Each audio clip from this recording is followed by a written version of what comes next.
where equality is just another euphemism for mediocrity, where participation is more highly valued than achievement, where just enough to get by is the new standard of excellence.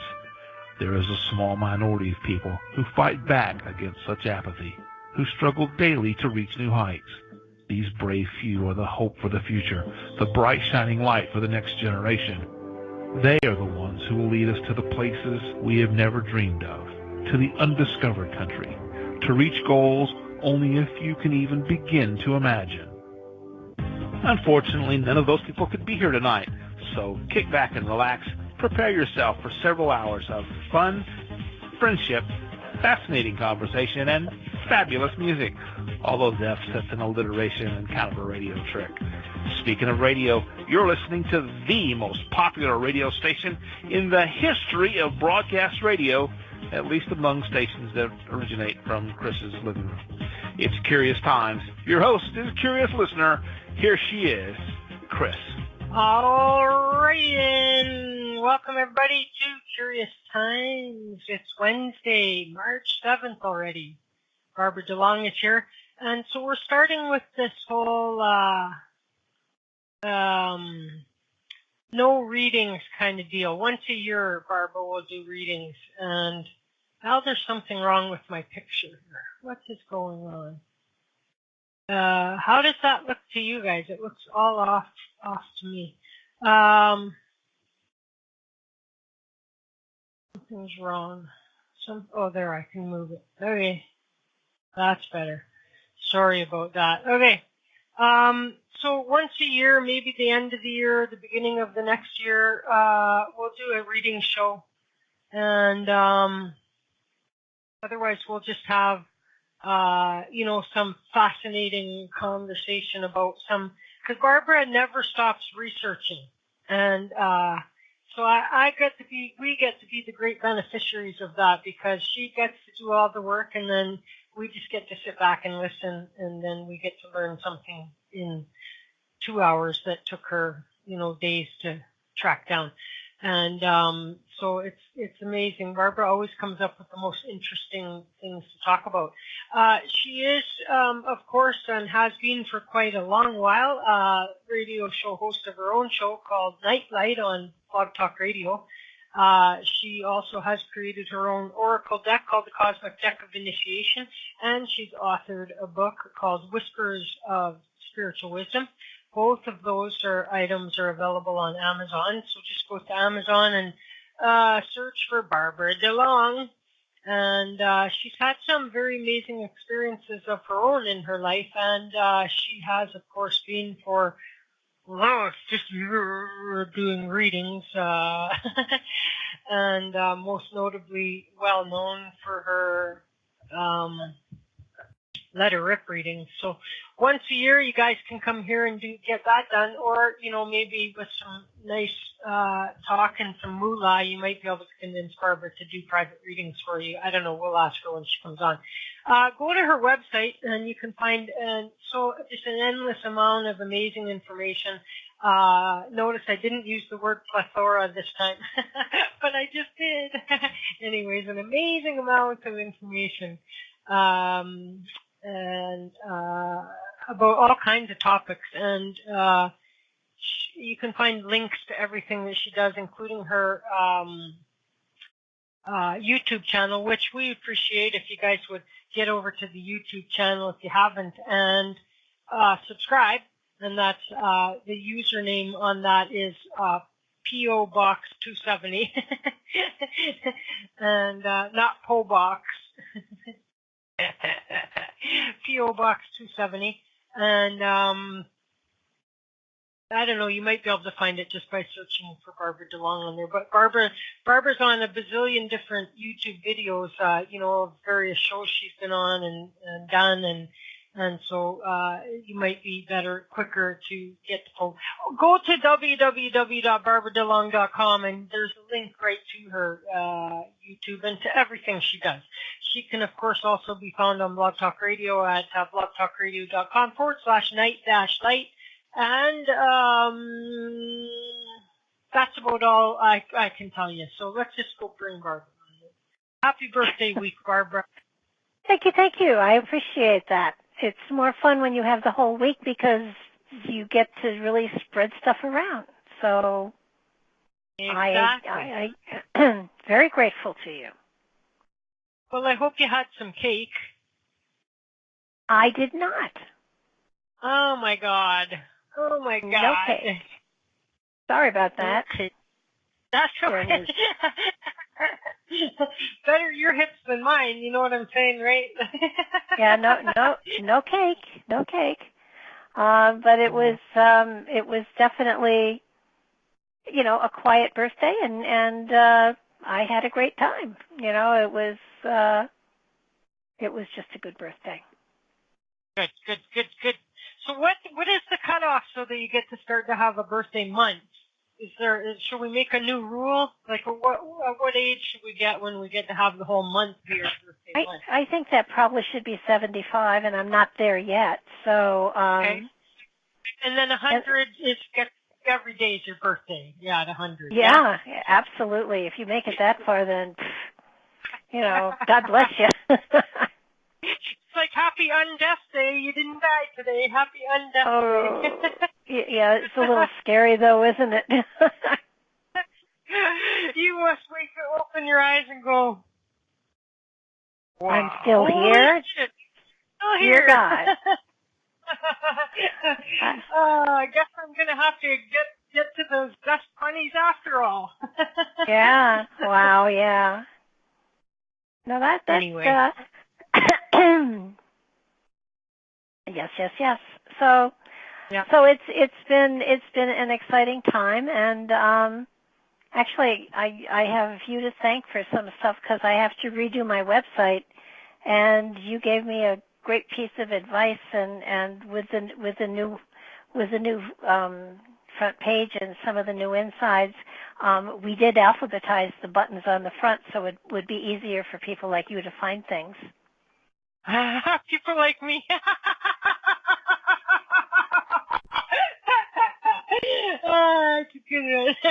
Well, you did suggest the alphabetizing of the buttons on the front.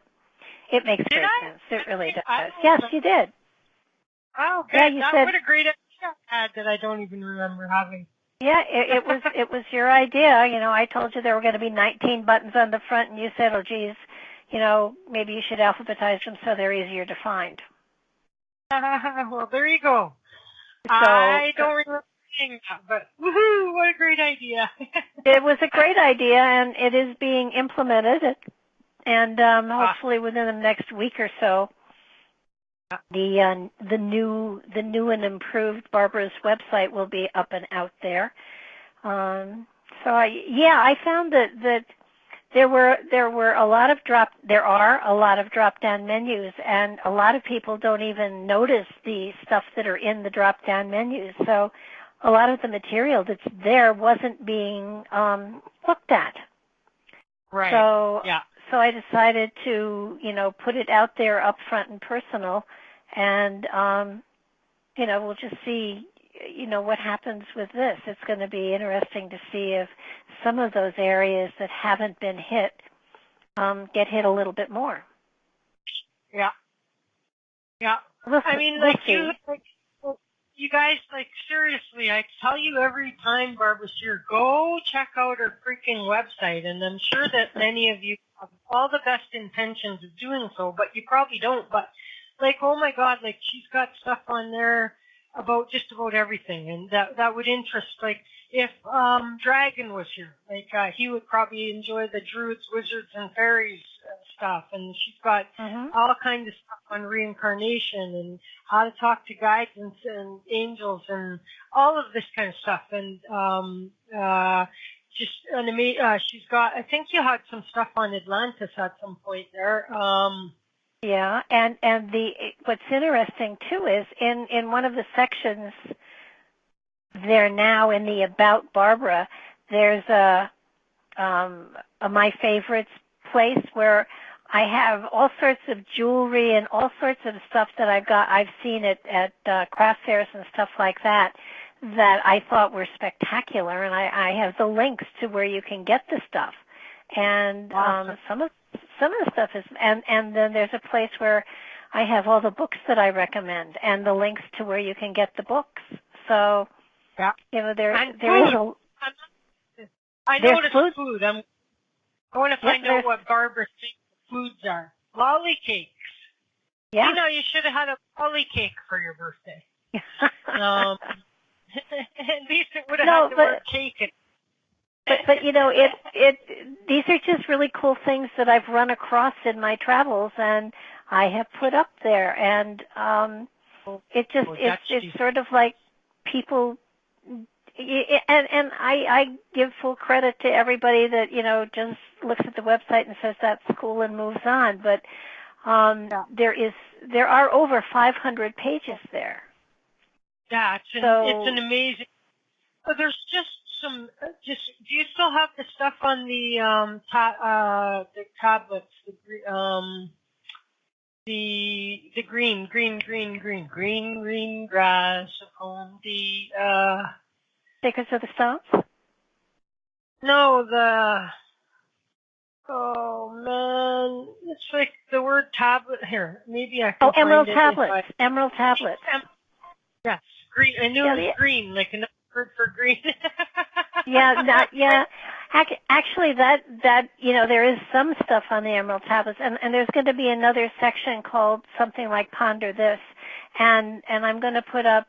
There are some things that I've investigated that don't fit anywhere, but are so fascinating that I'm going to put the material up there, and like Kincaid's Cave. This man supposedly discovered a cave in the Grand Canyon that had artifacts in it that went back to ancient Egypt and Mesopotamia that had mummies in it, and theoretically he was there working for the Smithsonian, went back to the Smithsonian, and they sent an expedition that theoretically took all of the artifacts back, and now they're all disappeared. And now they won't let you get anywhere near where that cave opening is in the Grand Canyon. You can't even fly a helicopter near it. Childress tried to get in there. He tried to get information, and they blanked him out. And Walter, the guy that did Unearthing America, he tried to he did a whole episode on his series. He tried to get into it, and he couldn't get near it either. So, and they said it's because the condors were nesting there, which is BS. So stuff like that, and the Golden Circle from the Civil War, and there's some areas that I've been fascinated with that I've gathered a lot of information on, and it doesn't fit anywhere else. So I may throw another button up there called Ponder This, and I'll put all that material there. Certainly, the Emerald Tablet material is fascinating, and I continue to sort of pull that together. So it's going to be interesting. It's pretty amazing stuff, that you guys would do well to, one of these days I should just, I should do a trivia test on based on Barbara's website, and we'll see which of our listeners actually goes there, and then they'll win a prize like that. You know what I mean? We'll see. There will be a test after this,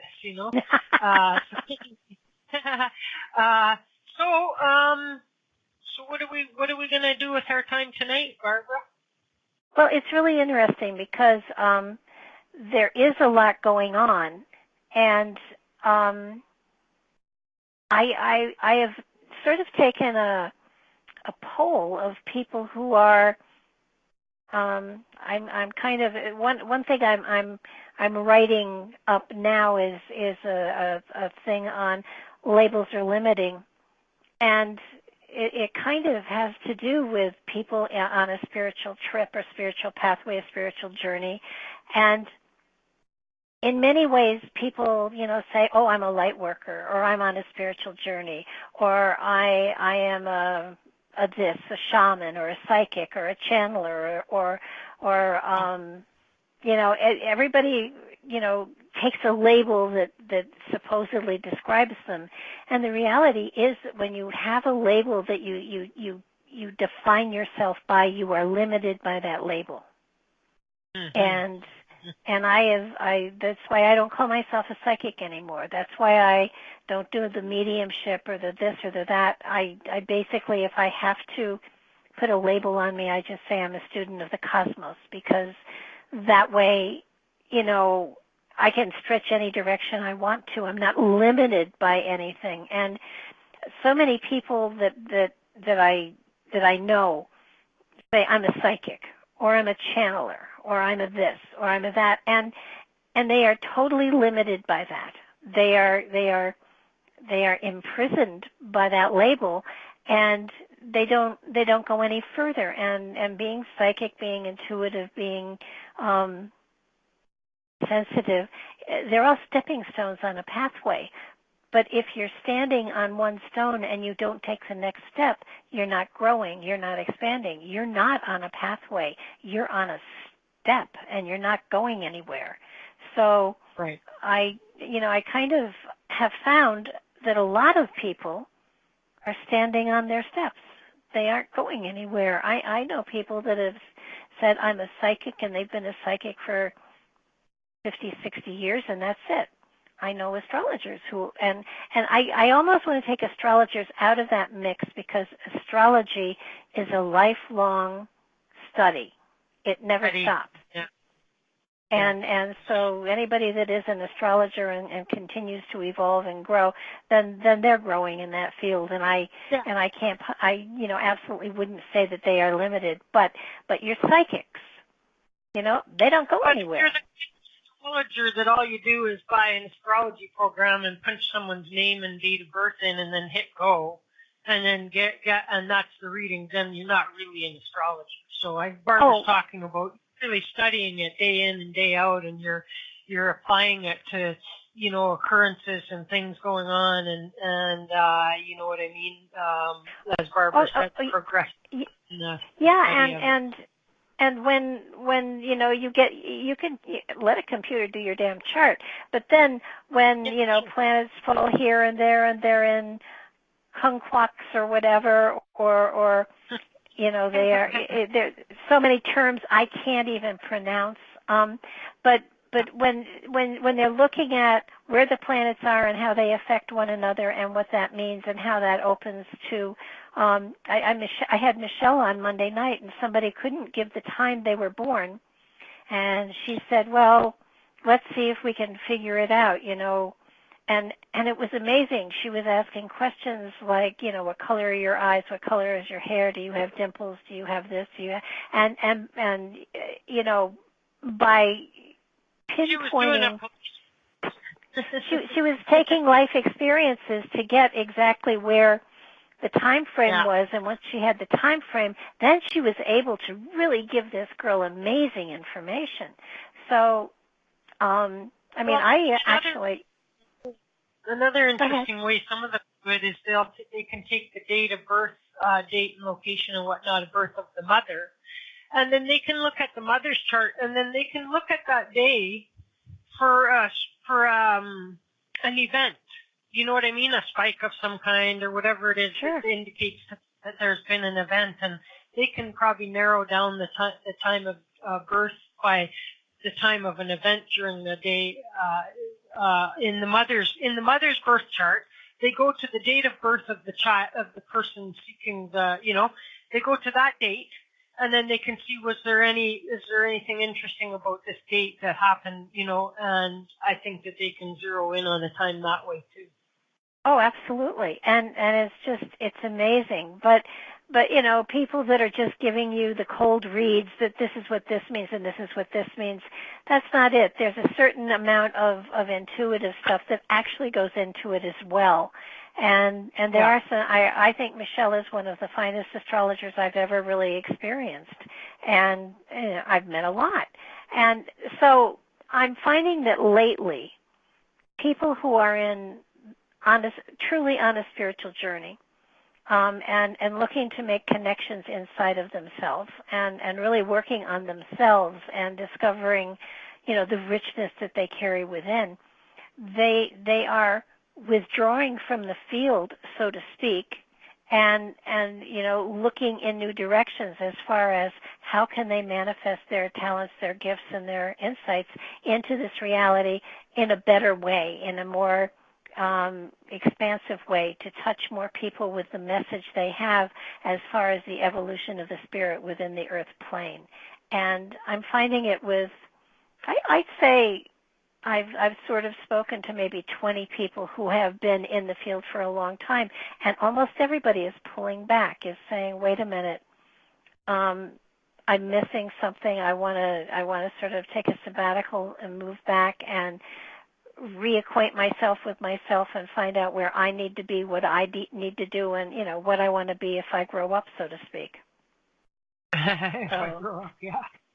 If that was a big if, but that's yeah. I think one of the reasons I've pulled back from doing these quick readings, these letter rip readings, and everything. To me, I wasn't being of service to the people as much as I would want to be.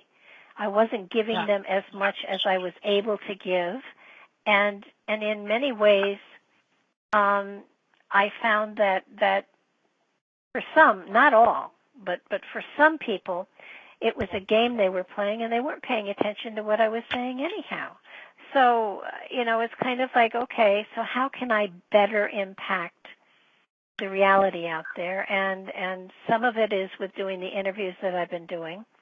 I am going to put together in the next month a video that talks about how to use the Cosmic Deck of Initiation. I Googled in YouTube Cosmic Deck of Initiation, and oh my God, there are so many sites that talk about the deck. I had never actually looked there, to be honest with you.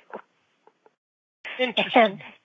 And a lot of people are talking about it, but none of them created it. And I thought, you know what? I ought to get the story out there. I ought to lay the cards out and explain why they were developed in this particular way and how I do a reading and how I use the cards to sort of help somebody to get information about their life and stuff like that, because there are a couple of people out there on the internet actually using the deck and not the way I developed it.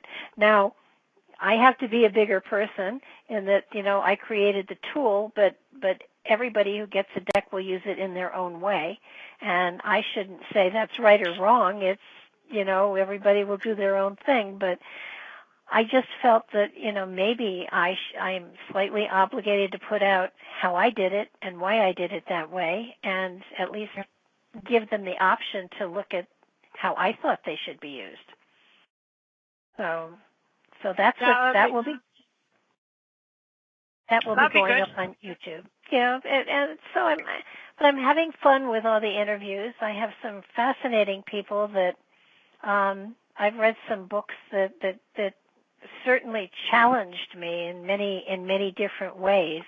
Every now and then you get you get somebody that says, yeah, they'll do a show, and then you take a look at their book and you think, holy crap, can I even understand what they're saying? So, and that's been a challenge, and yet, we grow, and that's what I love. I'd love to hear you, and I'd love to hear you have somebody like from the Flat Earth Society come on your show and explain to you how we have a flat Earth. I would be very open to that. I'm fine with that. I would love to hear the discussion. You know what I mean? Like you could do it. I wouldn't be able to do it personally with a straight face. Well, I did have somebody signed up for the show, and I read some of his material, and I canceled. I just couldn't. I could not relate to what he was saying. Yeah. And I had Philip Camilla on the show, and he was an amazing man, and he's written a book called The Collapse of Materialism, Visions of Science, Dreams of God. And his book was fascinating. He talks about a God with a big G and a God with a little g, and went into how there have always been gods with the little g's, and then the God of creation is the God with a capital G, and kind of went through the whole evolution of us as a society to this particular point in time, and how our egos kind of get in the way, and we create gods with a little g in our reality that really don't have anything to do with worship, and yet we worship them like money. Mm. So that was a cool book. And I have another guy that's Ernie Brinkus. He's written a book called Jesus Gate, which I am really fascinated with reading, and that has to do with the fact that the Vatican has not actually released a lot of the information that they have, and if they did, it would clarify a lot of the stuff that's in the Bible. And I'm excited about that one too. And he actually was also a part of he was part of one of the Beach Boy type singing groups in the 60s, I think. I can find his thing now because it was really. I knew Amy would get on that book because she just loves Jesus. Anything to do with Jesus, she's all over it. So she's got the link to the book in the chat room there. Why would you think that? So why would you think that? The Vatican would hide this stuff that would bring clarity to the Bible? Well, because, and this goes back to a lot of different people that I've been reading lately, basically it's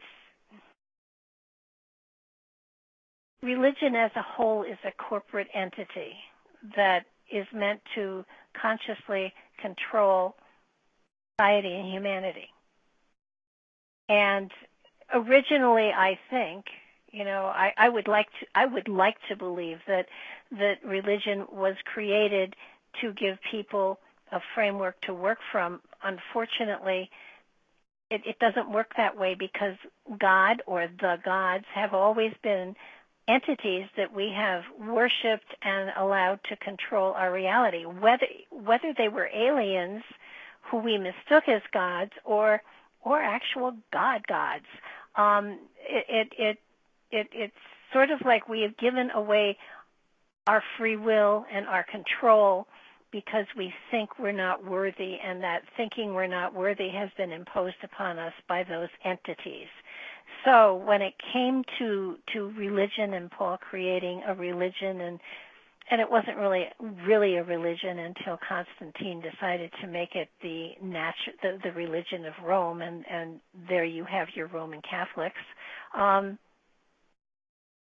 And he created, there were the popes, and then they had the Council of Nicaea, and the next council where they did away with all of the information on reincarnation. They created their own framework.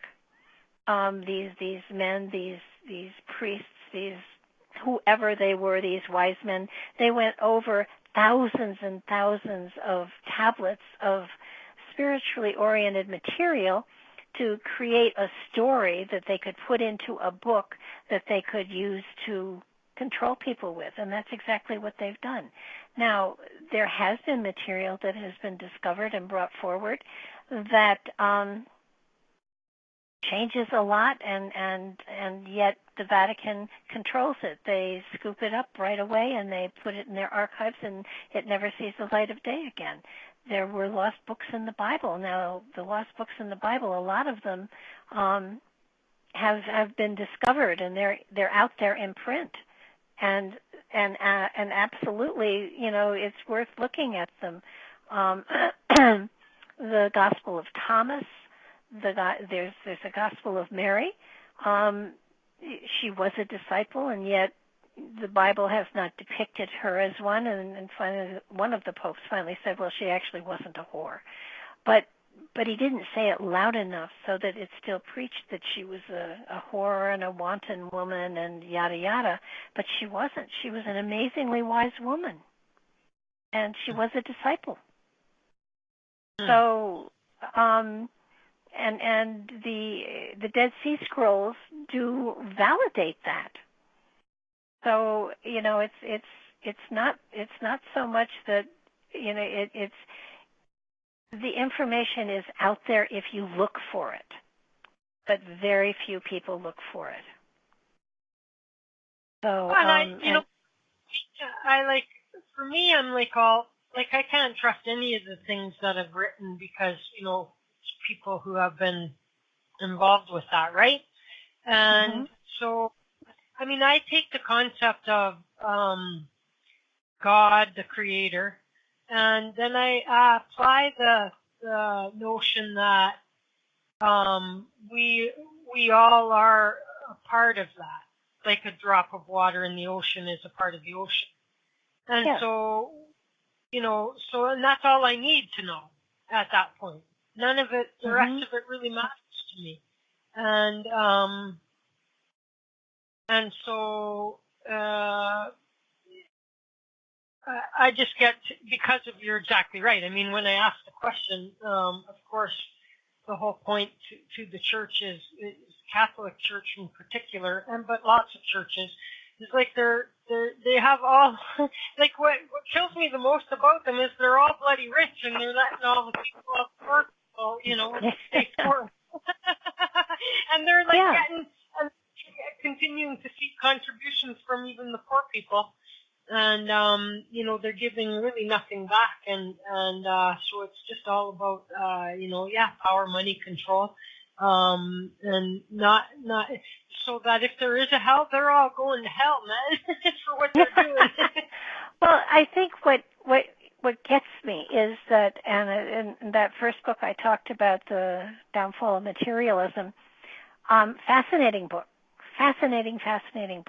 because it kind of, he's basically said in that book that we have been dumbed down throughout time. We have been told that we aren't worthy, that we have to make penance, that we were born with sin, and yada yada yada yada.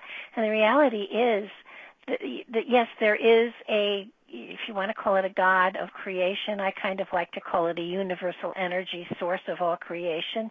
And we were created by that energy, but we were sent out. We were seeds of that energy were sent out and cast throughout the entire universe. And everybody has one of those seeds inside of them. Now, some of these seeds fell in places where they didn't grow, and some fell in places where they did grow. It's kind of like, the dandelions, when you blow the seeds, some of them end up in good places and some of them don't. But that source energy did not control where we landed. We were set free. And we have control over. Now, there's a spirit in the body. The body is an avatar. This physical body is something that will go to dust someday, but the spirit will move on, and the spirit is on a journey. And frankly, I believe that the journey we're on is gathering enough information so at some point in time, billions, trillions, gazillion years from now, our energy will be so full and rich that it will send out seeds. So we are on a journey not to return to a creator, but to become one ourselves. Well, that's very interesting and profound. That's very interesting. I like that. I do and too. In some ways, we kind of are already on a micro level. You know what I mean? Absolutely. Because we send ourselves here, this is just my thinking. We send ourselves here to do, I think with an overall plan of action. Not every second of the lifetime is necessarily cast in stone before we get here, but that's our doing. And, we are controlling where we land when we send ourselves, kind of thing like that. I really like that idea. So it's like to say that we're our end goal is as individuals. As individuals, we're all a drop of the ocean that is the Creator, so that we're all a drop of the Creator, but we're all seeking to become our own ocean. Yes. Basically is saying. And that's interesting. And what and let me address the Jesus thing too. Jesus, somebody said in the chat room that he was an alien. And I do believe that he was a visitor from another dimension. Yeah. Yeah. Now, that source of all creation created all life form. Aliens and whatever. Everybody's a part of the same whole. So I do believe that he was a visitor to the planet.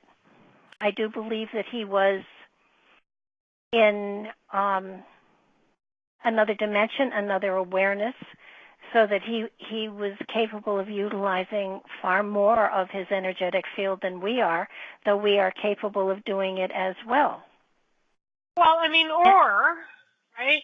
Because now I always look at these things as being, there's a difference between, like if some being like beamed itself into my living room here right now, they're truly a visitor from another place, right? Another dimension, yeah. But if Jesus was born on Earth, you know what I mean? Then any one of us could have previously been an alien from another dimension, another universe, another whatever, and we've chosen to come and be a human being this time, And so that in that way, each of us is in our own and based perhaps, everything I say is all just speculation anyways, but is based perhaps somewhat on how many lifetimes we've already had and what were our previous experiences. Although that we're not consciously aware of what those were, they form, in my mind. Once I cross over and I go back to, my soul or whatever it is, soul, that energy, that pure energy, then that's my higher self, let's say for lack of a better way to put it, that's my higher self. So that my meter has been filled up a little bit more from that most recent life experience. So that, you know what I mean? Like, so that my meter's filled up a little bit more. My higher self is that much more experienced. You know what I mean?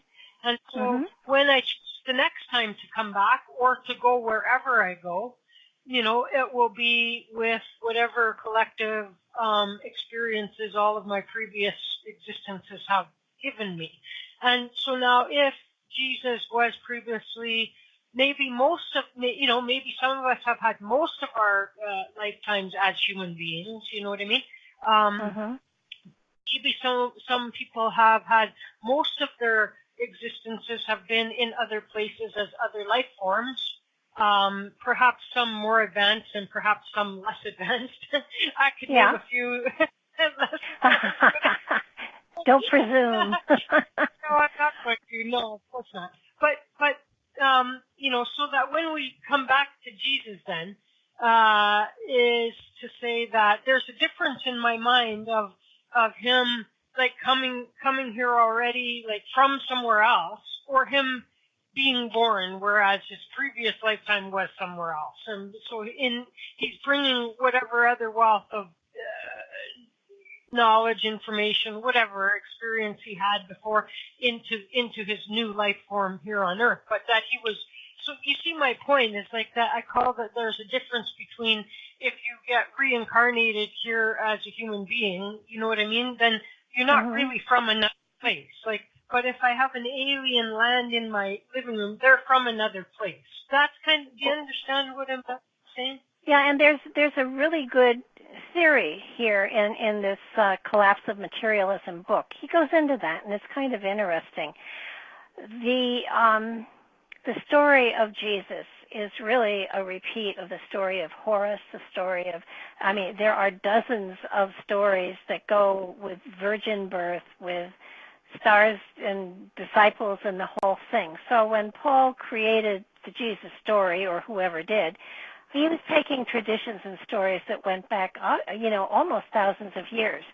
This theory is that Jesus, the Christ, really manifested as a full-grown man at some point in time at 33 years. That's where the story really starts.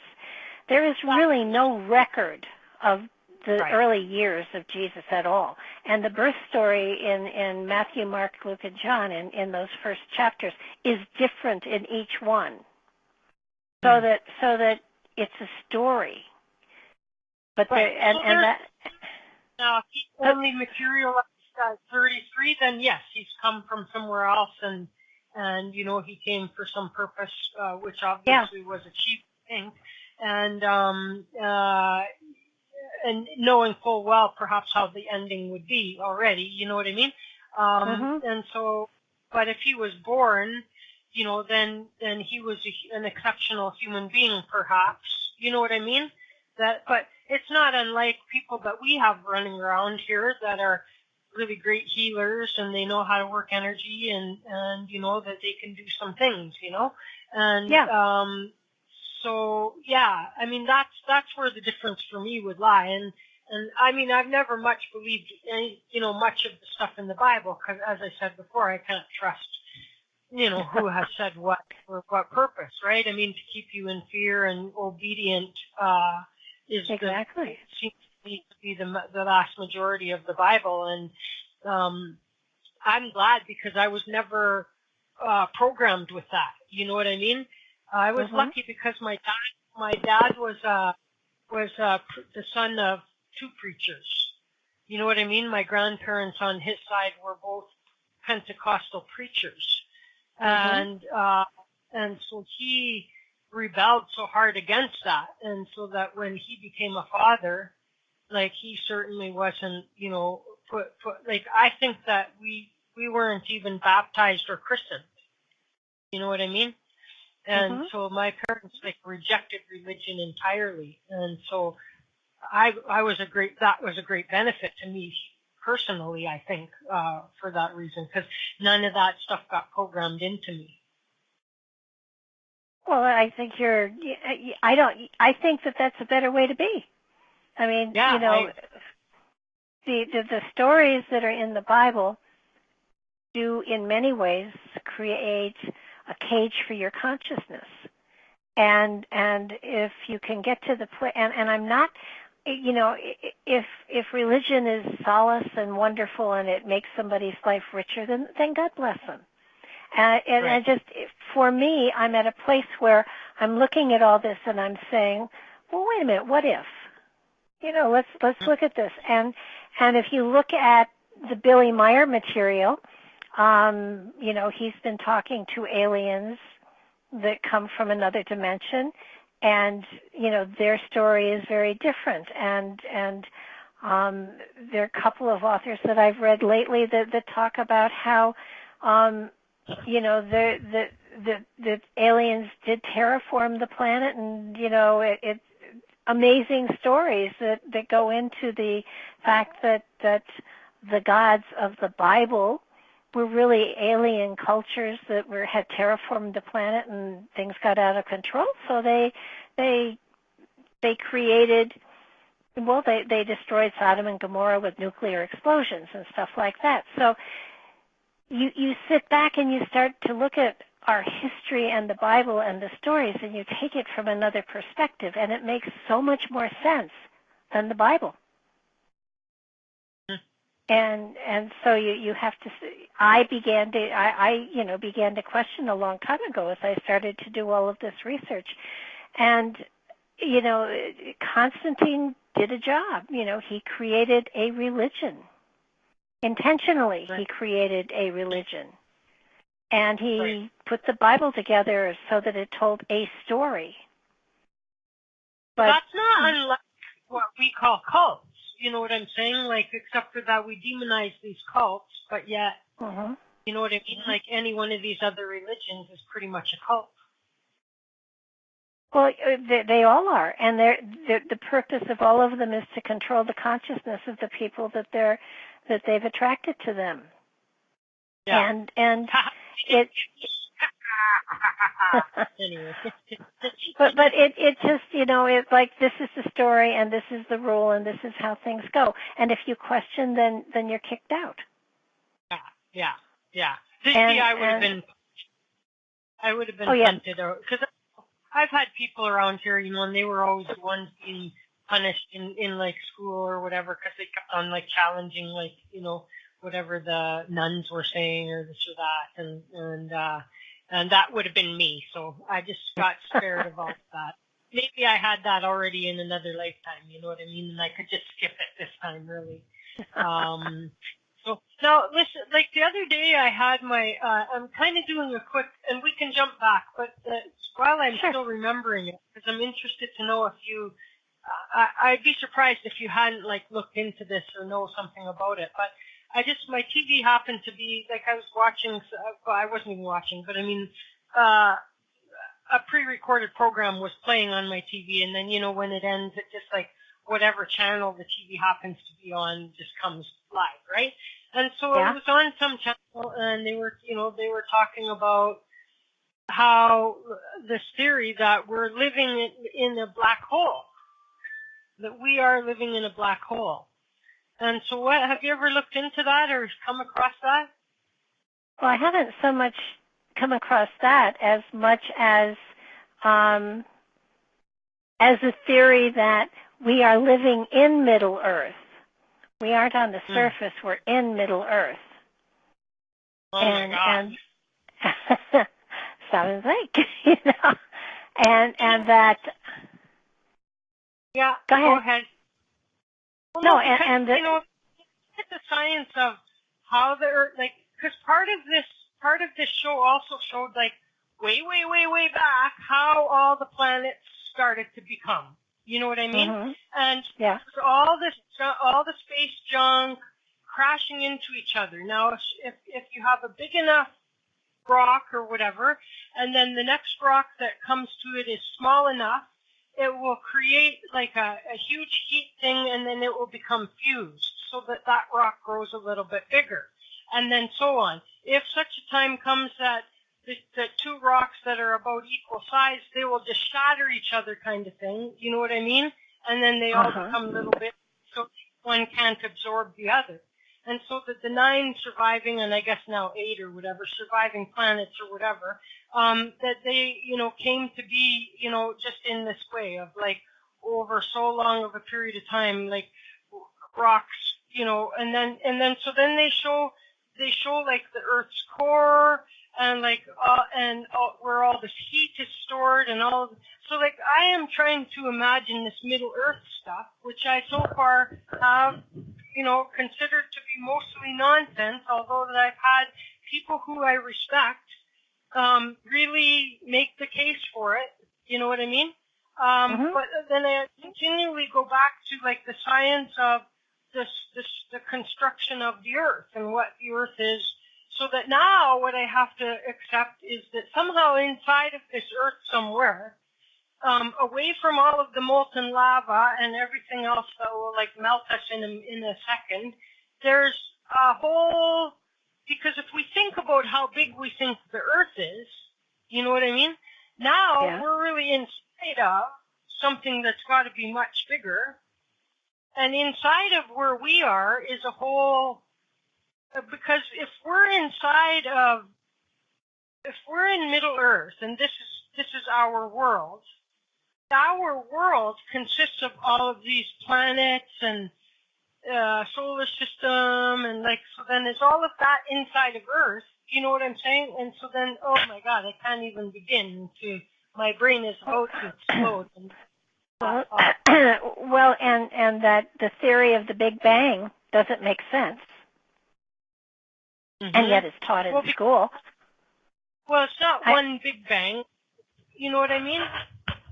It's as I described. Like, well, I'm only saying, like, that makes sense to me scientifically. Like, that each planet was formed over many planets. many bangs. Well, you know what I mean? let's take it all the way back. You know, in the beginning, where was the beginning? Yeah, I get that. I mean, I mean, if you're saying that everything was sort of floating around, and then suddenly there was an explosion, and this galaxy was formed, that doesn't make sense. Yeah. So in the beginning, there was what? Thought? A word? What? I mean, it doesn't make sense. Yeah. Well, you can't. And there is such balance in the way the planets swing around the sun and everything else that, right. You know, right. Come on. I mean, that's an accident? No. There's such math to everything. You know what I mean? Like this is why I've always said, like, the creation theory and the Big Bang theory do not have to be at odds. The creator caused the Big Bang. Boom! There you go. You know what I mean? Well, wait a minute. What did he use? What did the creator use? Well, I mean, if the creator is a thought, is an energy, is an etheric body, okay? Mm-hmm. Can't see it, can't touch it, can't feel it, can't smell it, but it's there. It's energy. Yeah. What did he use? What did he say? Oh, it's a good day for an explosion? I mean, well, and it's funny because, like, the thing, like, I don't know. I have grade 9 science, so I'm at a bit of a disadvantage here. You know what I mean? But all I'm trying to say is that you don't have to buy one or the other. You know what I mean? That's true. There's people that, you know, they either are creation or Big Bang, and that's it. Never the twain shall meet. And I'm all thinking, like, it required both, at least both, if not something else in there. But now, so come back to Middle Earth, because so when it's part of this Earth that we have, that we think that we know what this Earth is, that means, like, that there's, like, so we have this notion that on the surface of Earth is this atmosphere, there's air, we receive the warmth of the sun that's out in the space, you know what I mean, out in the galaxy or system or whatever, and the moon is there, and and we have all the stars that we get to see, right? So now, if we're inside of Earth, I can't understand anything beyond that. Then, you know what I mean? Because then it's almost like those Russian dolls. Then, if you know what I mean, right? Russian doll inside of a Russian doll inside of a Russian doll inside of a Russian doll. Because we would have to have, if for us to be in Middle Earth, but yet be thinking that we're experiencing living on the surface of Earth, means that there's another Earth inside of the Earth. You know what I mean? How about this? How about Middle Earth is another dimension? Well, okay, then that's different though, Barbara, right? Because then if we're in another dimension, the physicality of where we are doesn't matter at all. We could be in another dimension and be on the surface of Earth, right? We could, yeah. So what would the purpose of being in the middle of the Earth be? It wouldn't be so hot. But that's my point. How could you survive? And, like, if the science is correct about the structure of the Earth, how is there a middle of the Earth where it's safe for anybody to not to mention that there's parks that you can run around in, and there's a Grand Canyon inside of there. There's but let's look at scientists here. Scientists can't prove anything. They have theories to bridge gaps where they don't have any connections. They can't truly connect us evolutionarily wise that we are actually a relative of a monkey. There are missing places in their theories. So the theory, so Darwin doesn't work. I mean, evolution doesn't work. Darwin doesn't work, to tell you the truth. I mean, if we came from... In its own kind of evolution works, which is to I can't track back to the beginning, I'll give you that. You know what I mean? But I can say to you that we adapt to our environment, right? And so in some ways, like... But that kind of evolution takes thousands of years, right? Sure, but we've been here billions of years, right? Like, I'll agree with that. But if that's the case, if we came from a single cell and we came out of the swamp and yada, yada, yada, you can't explain the human eye. Because that didn't develop over millions of years. Sight came in a flash. What I'm basically saying is none of that holds up to reason. Therefore, humans as we stand now had to be implanted on this planet, fully functional, as opposed to evolving from a single cell. The evolution of us on this planet does not make sense. That's fair enough. I'm talking about I talk about where did we come from differently from how did the Earth come to be. You know what I mean? Mm-hmm. And so I can totally be on board with that. I've often said it myself. You know what I mean? Is like that. So, but like the science of the Earth itself and how now can you is there scientific evidence of the structure of the Earth and that at the Earth there's this core and blah blah blah and like what like if we drilled all the way through the Earth a core and we got a sample, like is there this whole huge empty space with like are we going to scoop people up inside of that core and everything? Well, there is no scientific proof for Middle Earth. However, Admiral Byrd theoretically flew into Middle Earth and then flew out and came back, and his diaries, his journals, talk about going to Middle Earth. And Admiral Byrd was not a flake. Yeah. So now I can accept that. Like I can accept that he went somewhere. He flew into somewhere. A little tear in a little in space and time or whatever. You know what I mean? Like I'm all good with that. I've personally gone to places that I'm like, this is a real place. You know what I mean? And I'm not. You know what I mean? Like this is as real as it could get for me. And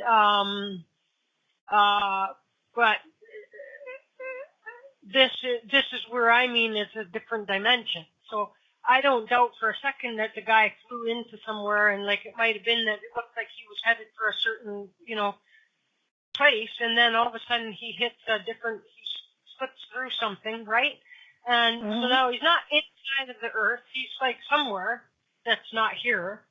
And I can be on board with that, and that everything that he experienced and saw can be true, I guess, but maybe just like where you know what I mean? Like, I'm thinking about some space movies or this or that. Like, they're driving along in their spaceship, and then, like, all of a sudden it's like poof into, or else how about like the Stargate thing? You know what I mean? Like, you just stuck through this thing, and now you're wherever you end up.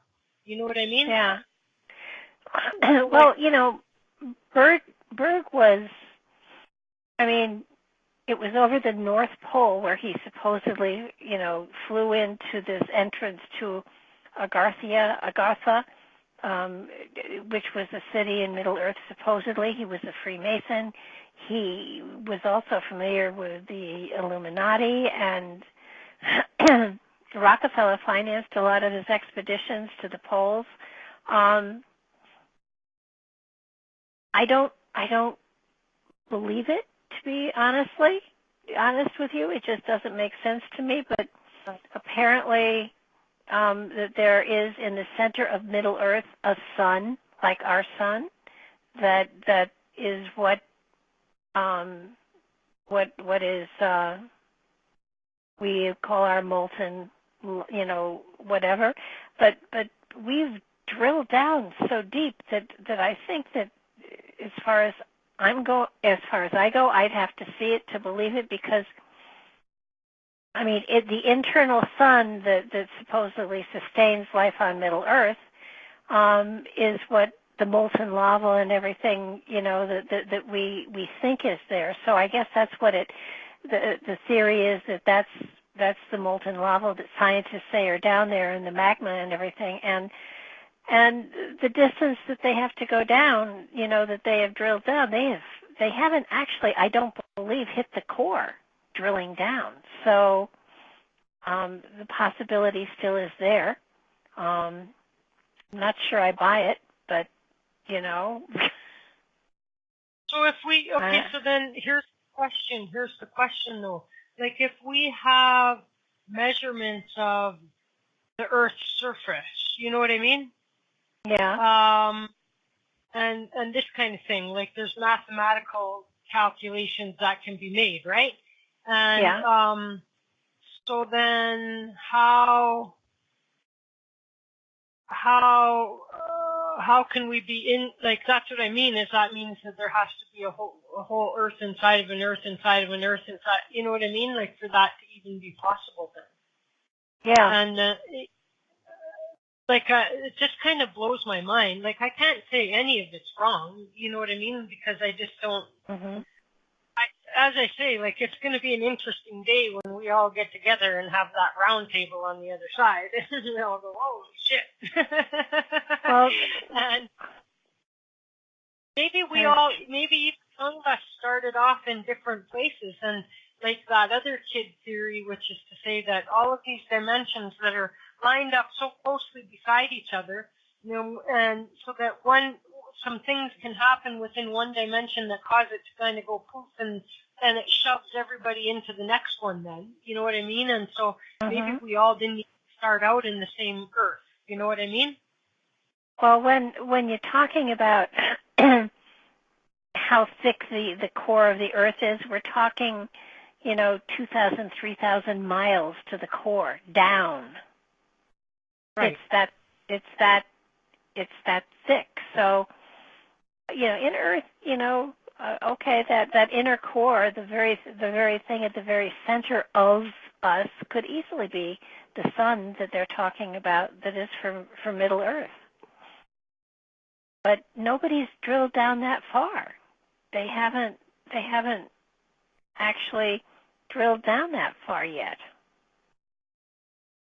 They don't have the ability, but okay, so again, back to the math. You know what I mean? Like, so you can take the circumference of something, and then you can figure out where the middle is of that. That would be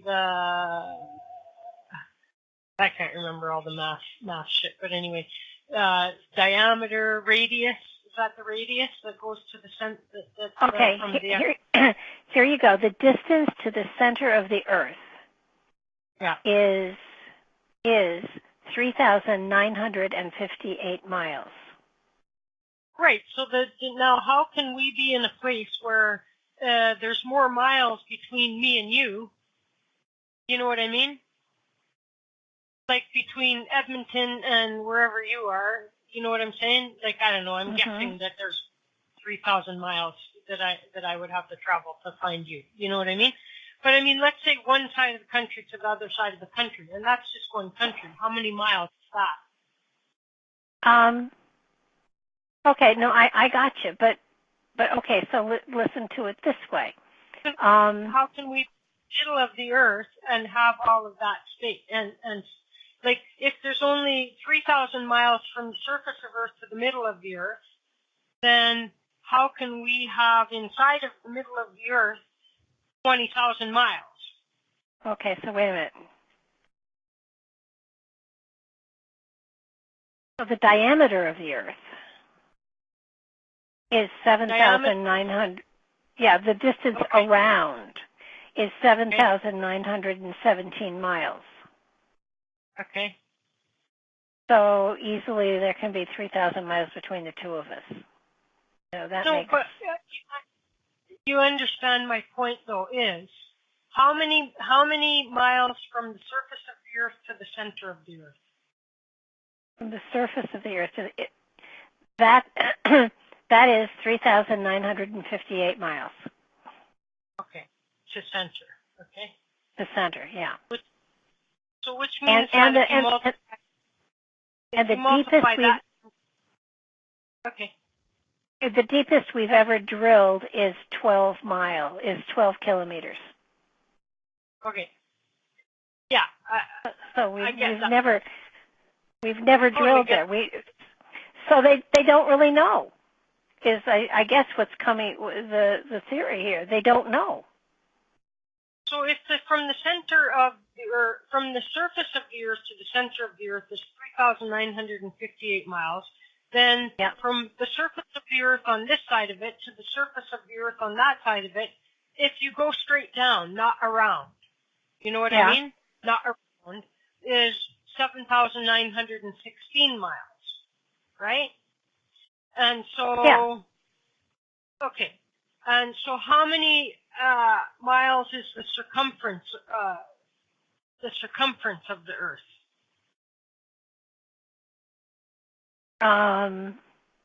The diameter, right? I think circumference.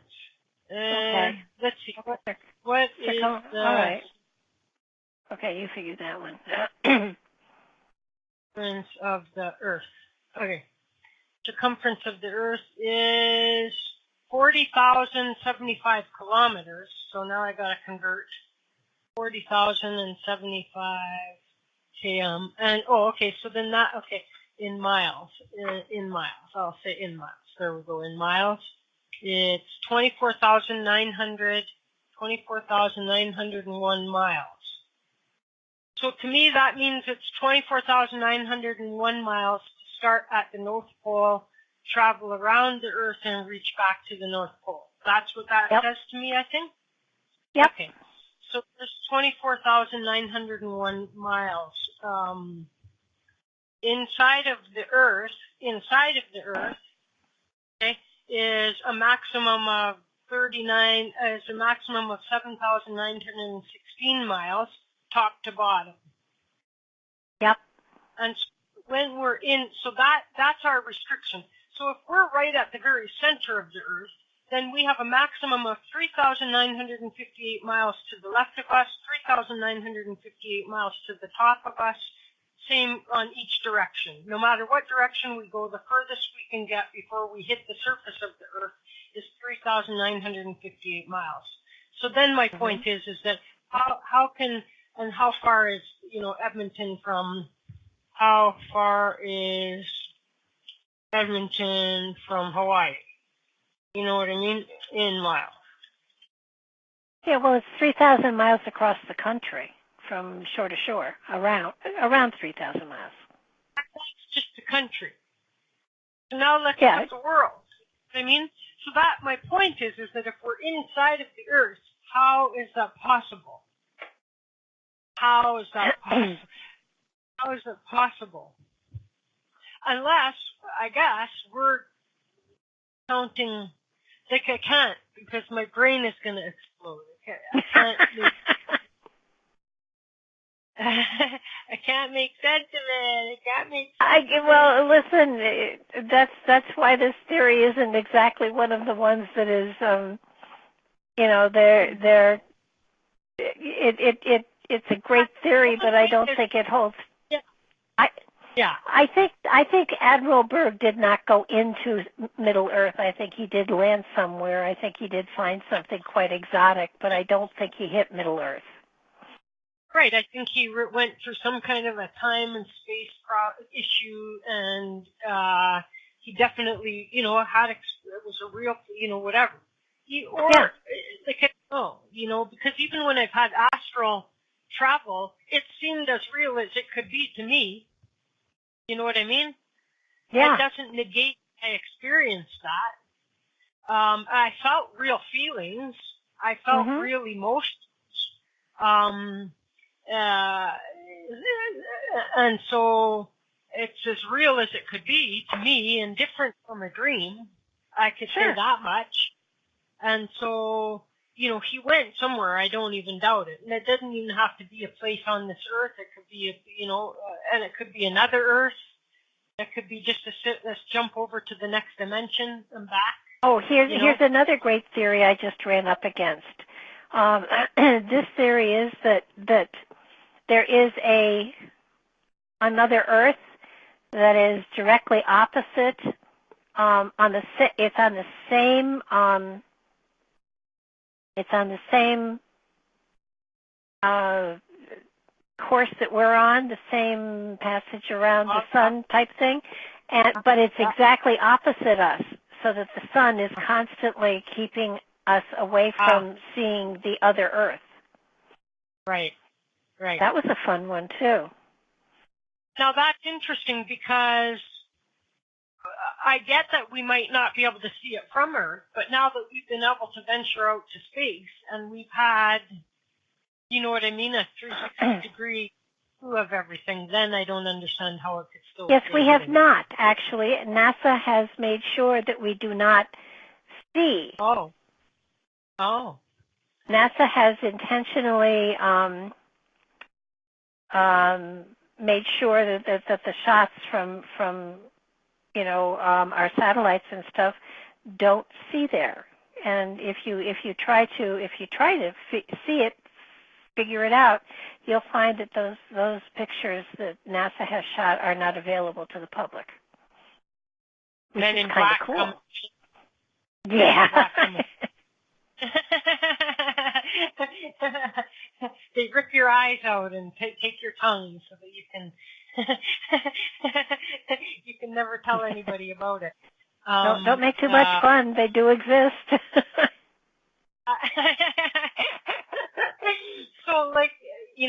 So, now the concept of like a different place, like it's sort of like to me, it's not unlike a portal or something like that, right? Like, so that, like, let's say, like, I don't really feel that many, like, if there's, ETs, visiting us or even living with us, etc., then I don't think they're getting here by spaceship. Absolutely, yeah. Oh, totally agree with you. And even if they are, they're coming from spaceship through, portals and stuff like that. I believe what we see out there are shuttles, and that it's basically interdimensional travel. I don't believe for a minute spaceships are in use as far as travel, space travel. It's interdimensional. It's shifting. It's teleporting. It's stargates. It's whatever you want to call them. The Bosnian pyramid.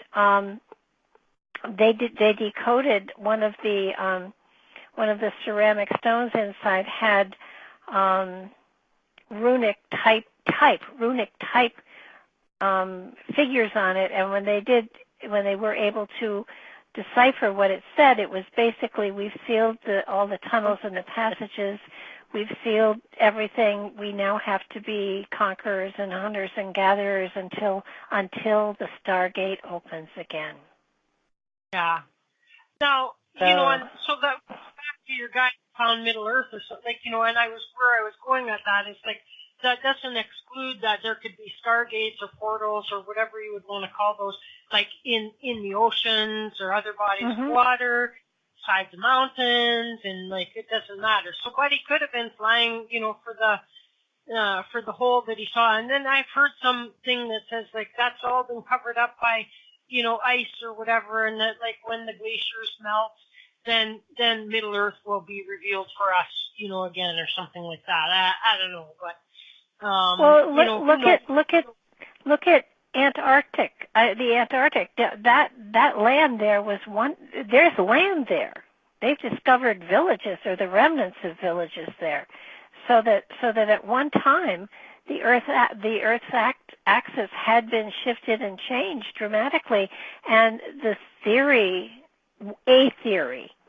is that at some point in time, originally all of the continents were one continent, and that there was a meteor that hit the Earth, and that shoved the Earth off center, and in shoving the Earth off center, the plates drifted and created the countries and the land masses that we know today, and that that one of the major quote-unquote floods was when a giant meteor hit this Earth and created a tsunami that literally, just wiped everything clean. So that the dinosaurs appeared, and when it did that, it shoved the Earth off axis, which created an instant ice age, which explains why they have dug up mammoths with buttercups in their mouth. So. Buttercups being a flower, yeah. Yeah. Buttercup flower, yeah. Yeah, no, and and all of that stuff was even without all of that, banging around and blah, blah, blah, then we have all of the stages that the Earth has gone through before, which is Ice Age, and so when Ice Age ends, there's an excess amount of water, which also could explain flooding, yes? Yeah, but not major flooding that happens immediately. That would be a slower process. The floods that they talk about in the Bible, happened immedially. It was, Right, those are Bible stories. Those are Bible stories, right? I'm still saying, that some land masses could easily have been covered up by even if a slow melting of, of great expanses of ice, and covered up, and then Ice Age comes back, and blah, blah, and so on and so forth, so anyways, my point simply is that that these places are, that people can step into or fly into or drive, whatever, is a method of teleporting, and Lord knows. The key to all of that is it's almost like bus transfers, you know what I mean? Bus transfers. Yeah. And in the city here, I could catch a bus here, and then it'll take me, in the old days before we had a sort of a place where many buses were, you know what I mean? You would have to go to a place on the street, and then another bus could pick you up there, and then you would, now you can go to a place within a section, and multiple buses all land there, so it makes it easier to transfer, you know what I mean? And then you go around, and then I could go to one place, and I could actually get on the light rail transit, and it will take me across the city much faster than all these transfers, but then I still might have to hop on a bus to get to my final destination. The key for us is really when will we get to find out what the destination is to the other side of this portal, so that we know where we're going and we can actually do smart travel. You know what I mean? Well, because right now, yeah. We're taking our chances stepping into any one of these portals or teleporters or whatever. It's do we know what address it's dropping us off on, right? Yeah.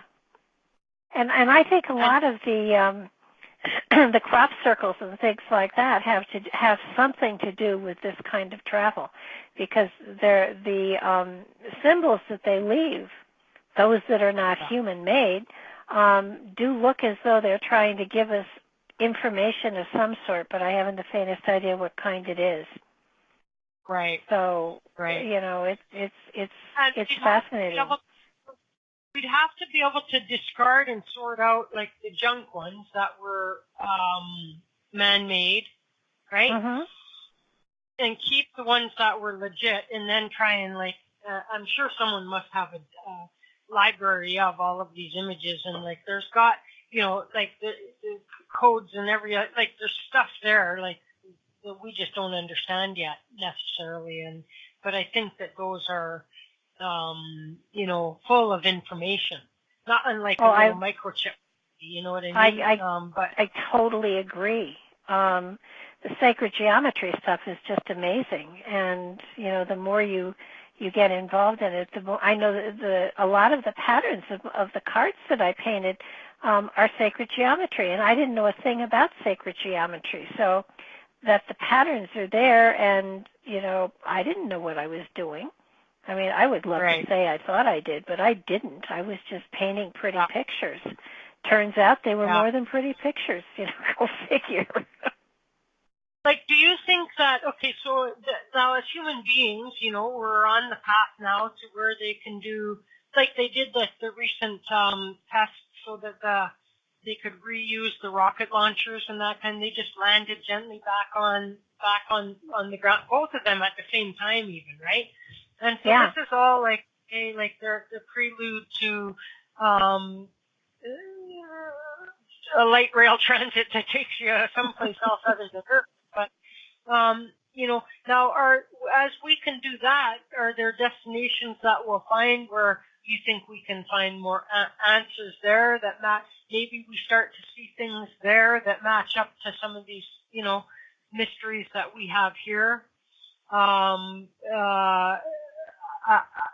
are we gonna, I feel that our better travel is to start to understand the portals, the teleporting, which I'm led to believe, right, that there's several teleportation places around the Earth and the United States or whatever, you know what I mean, where people can go and get teleported places. And, what was it, Eisenhower's granddaughter or something like this is one that I think has teleported to Mars and all of that kind of stuff. I think that our better way of space travel is not going to be through all these, rockets and, again, spaceships, right? Our better way is going to be to master interdimensional travel and finding those. I totally agree with you. I think I think in many ways we're a cosmic joke. That trying to fly around in a tin can, they're not worried about us because we're not going anywhere. I mean, it's sort of like let them play. I've always said we're so kindergarten. We are the equivalent of the caveman, to the universe. You know what I mean? As a species, we are kind of kindergarten level. Totally agree with you. Totally. I mean, it's really, it's kind of like, oh, don't worry about them. They're nowhere near, getting any, they're not making sense of this. And what's really amazing is Nikola Tesla had free energy. He was working with time travel. He was working with teleportation. When he died, they confiscated all of his material, and it's never been released. The government has hidden it. This is in the early 1900s, late 1800s, early 1900s. So that there are minds out there, there are scientists out there that are actually working on things like this, and the government suppresses them as soon as they get close to actually having something that will work. Which boggles my mind. It's like, be careful, don't be too good because you're going to get shut down. Right. But is it the government or is it is it some other? You know what I mean? I don't believe it's the government that we know of as the government, but there's certainly a deep government someplace that is screwing with us unbelievably. Right. Yeah. Yeah, I got you. I agree.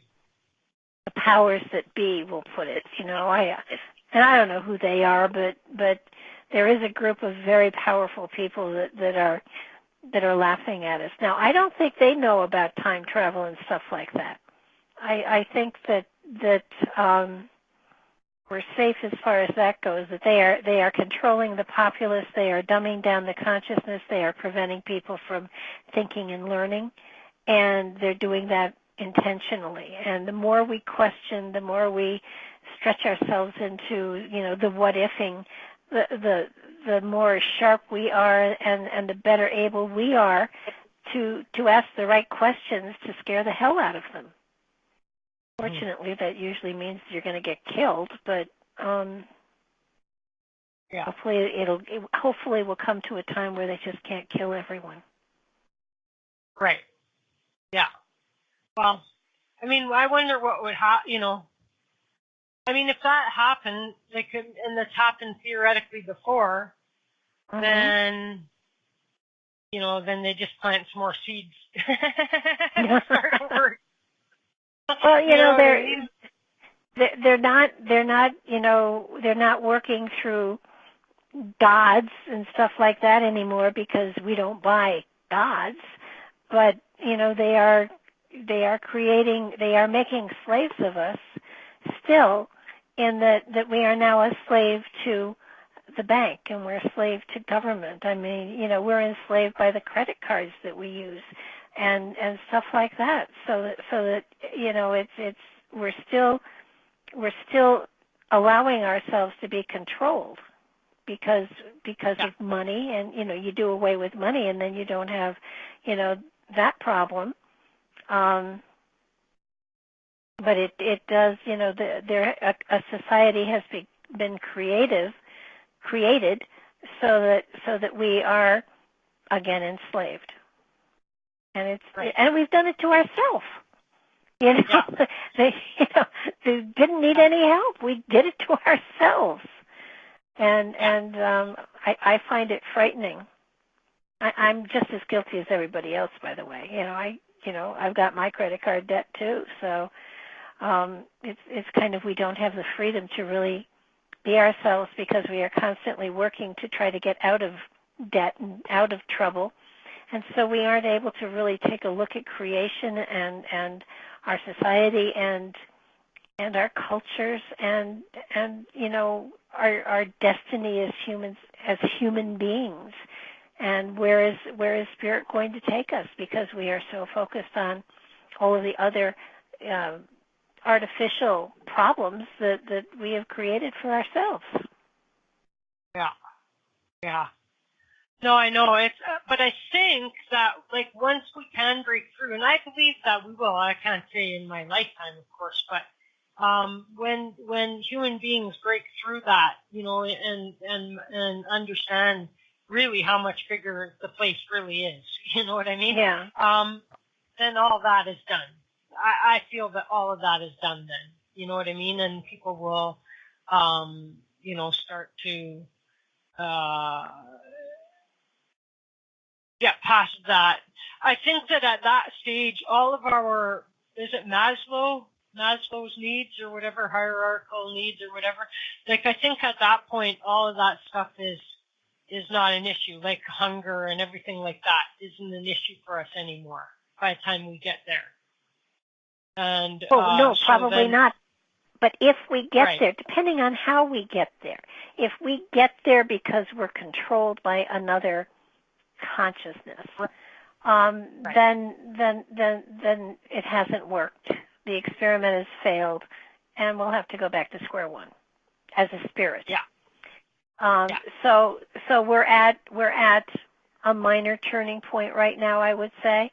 We're at a place where basically we are we have choices, and I'm not sure we're making smart choices now. But if you look at, and I hate to say this, but if you look at the governments around the world, most of them are in trouble.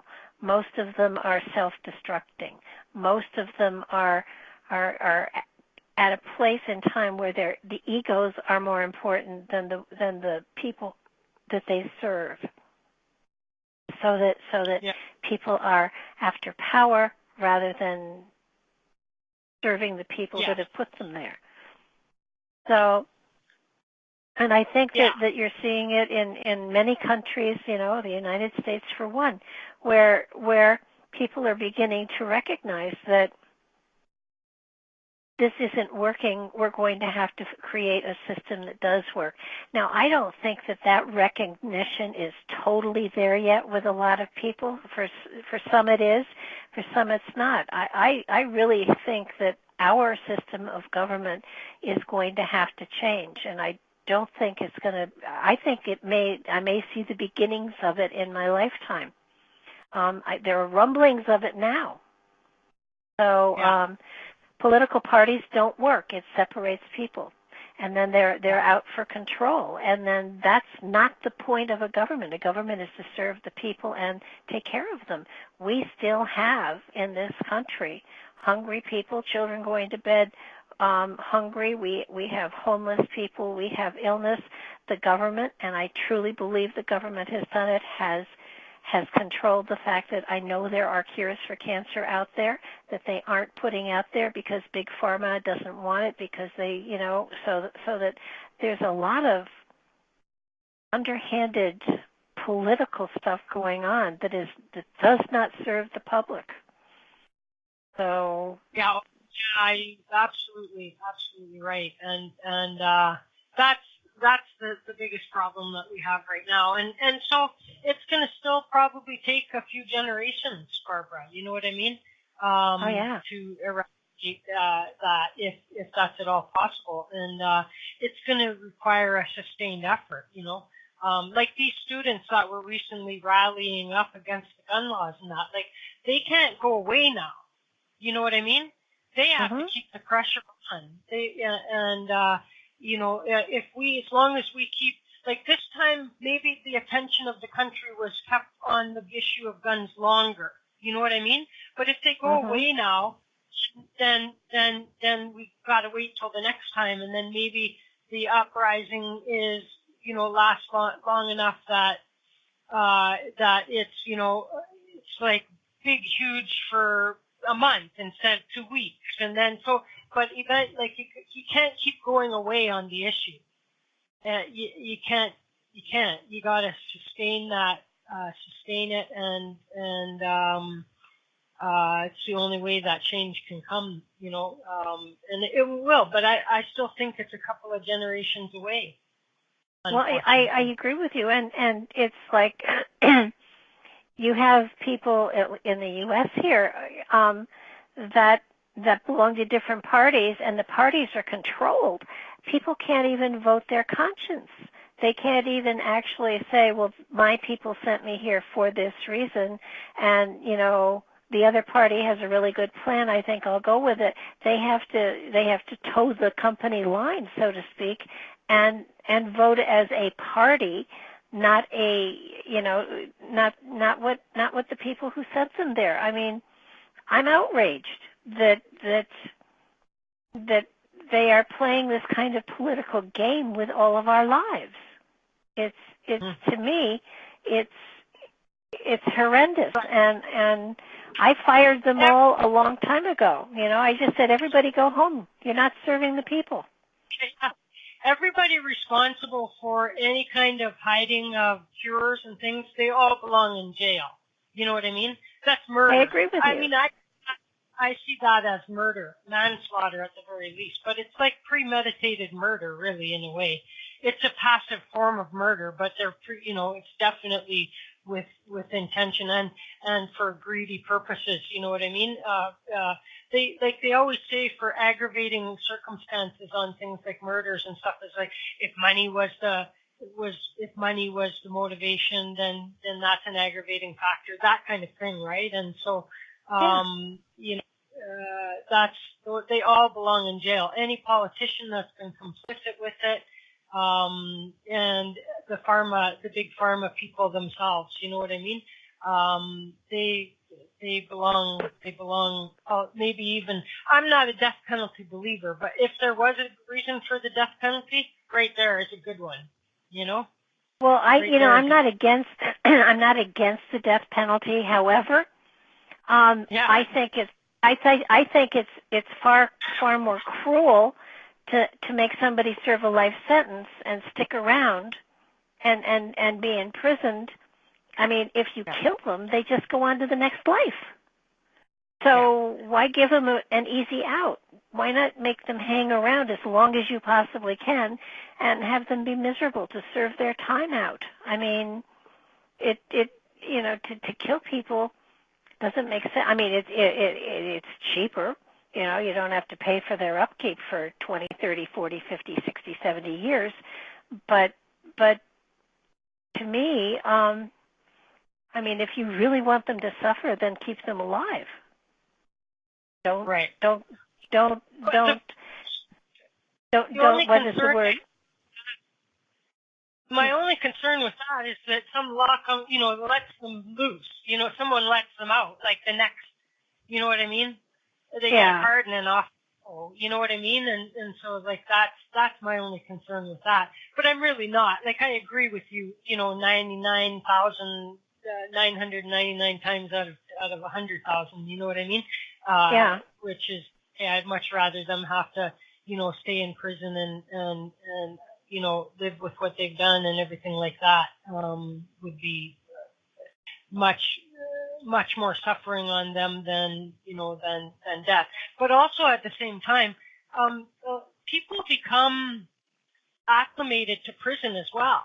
You know what I mean? Mm-hmm. Look at that Jody, what's her name?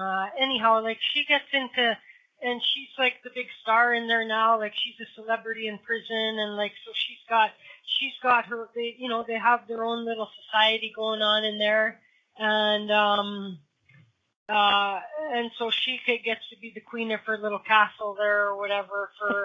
So on some level, she's still enjoying some societal benefits. So she adapts to that, and now you make the most out of it. But nonetheless, there's a lot of people that could never adapt to prison, and it drives them. So either way, severe consequences need to occur. Plus all of their money taken away, all of the billions that they raked in off of the deaths of, everybody, for their hiding of the cures. You know what I mean? Of course, all of their wealth. Maybe forget prison. Strip them of their wealth and let them get a janitor's job for poverty wages. You know what I mean? That would actually be worse. That's assuming they would work. Probably not. They'd probably just get right back and steal money and, be off and running again. So I don't know. I would love to see a society that just didn't have crime. Yeah. Well, wouldn't that be wonderful? Wouldn't that be wonderful? Anyway, so where are we at? We got 15 minutes. Did you want to, because I know I totally ripped you off of your topic there at one point, and so no, that's okay. I don't know if you want to wrap anything up, wind it up, or anything like that. Go back on anything. I kind of forgot where we were. And that's the bad thing about me. That's okay. No, I just think that we really need to, I think if there is a message tonight, it's probably please question everything. Don't accept things at face value. Do the research. Have different thoughts and ideas. Always, come on. The more you learn, the more you stretch, the more you grow, and that's why you're here. And if you accept things as carved in stone, if you take somebody's word for something and you don't question it and check it out yourself, then you're not growing. And I have a lot of stuff on my website, but there are things there that I've stretched beyond, and I have another philosophy on, but they were good for that for that time frame. But the thing is, we have to keep growing and questioning and stretching, and I did say that people were beginning to pull away from those labels that they had put on themselves, and I talked to 15, 20 different people who are in this field, and all of them are saying, wait a minute, there has to be more. And I think that's something we should all always say. There has to be more. Where is it? And keep growing, because if you stop growing, there's no point to your being here. If you stop learning, if you stop expanding your consciousness, the reason you're here is to expand your awareness and put more information into yourself. And if you're not doing that, if you're not questioning, then you're just sliding through this particular lifetime, and that's okay. You'll come and do another lifetime. Doesn't matter. You have all of eternity to do this. But it's more fun if you're learning and you're growing and you have lots of different strings out there with different things you're looking into. It's I think the internet is the greatest thing ever, because it has information that is wrong on it too. So it's really do not think that just because St. Google gave it to you, it means it's right, because it's not. That's exactly. You have to do due diligence, and even finding the same information like on several spots doesn't mean it's right, because those people have mostly just copied and pasted from someone else who was wrong. Yeah, be like the newspapers used to be. Yeah. You know, I mean, they're not anymore, but they always had to have 3 different sources for information before they printed something. That is no longer the case. But that doesn't mean that you can't get different sources of information and pull it all together, because it's, you don't have to go to libraries, you don't have to sit in dusty book, places, you don't have to go into the archives. You can do it on your computer, and it's amazing the information you can find. And there's the dark web. There's all sorts of places you can look and find and grow from that it's important. It doesn't take anything other than clicking on the keyboard. And I think the thing that annoys me the most is when somebody's published a book and they don't have it on Kindle, and I have to actually get the book and read it. Yeah, I know, right? I hate reading, period. That's why I like having Barbara DeLong on my show. Let Barbara do all the reading. I could just be the beneficiary of it all. It's sometimes 4 and 5 books a week, and sometimes only 1 or 2. But it's a constant stretch, and it's exciting. It's I often sit back and say, never thought of it that way, but that looks interesting. Let's try that on for a while and see if it fits. And then I always tell people, don't think that what I say is carved in stone, because my philosophy is good for that moment in time, and it could easily change within 10 minutes. Well, and that's the beauty of it, but that's the beauty of critical thinking too, right? Like, it's good to go and, like, don't be afraid of reading the stuff that you don't necessarily agree with, because within that you may find a piece or a bit or two that actually completes some other angle you were working on, but critical thinking is what gets you there, and this, you don't have to believe all of everything, you know what I mean? Like, to believe parts of it, you don't have to believe it all. It's okay to cherry pick, in my opinion. Absolutely. And nobody can be right about everything, I don't think. And so I also believe, like, for some of us, this is, the purpose of why intuition seems to be getting stronger. You know what I mean? Is to help us with this and with this dissemination of information, like with processing this information and figuring it all out. What is real? What works for us? What doesn't? And come to, maybe one day we try, like, what happens, Barbara, when the great mystery gets solved finally? You know what I mean? Like, then I would imagine there's another mystery right beyond it. Yeah, I think you're right. And so it's kind of like when we understand totally and completely what that creative energy, that source of all creation is, and we have a full grasp on it. The next question is, well, who made you? Right. Who's your God? Well, there you go. And it'll be like, I made me, you know what I mean? It'll be the answer at the end of it all. I made me. Well, there's that saying, we are who we've been waiting for. Yep, indeed. We just have to believe it and start working with it, because it's true. I mean, we're in charge.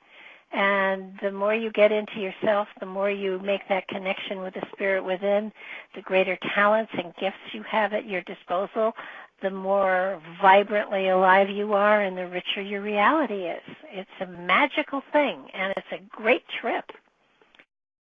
Yeah. I think.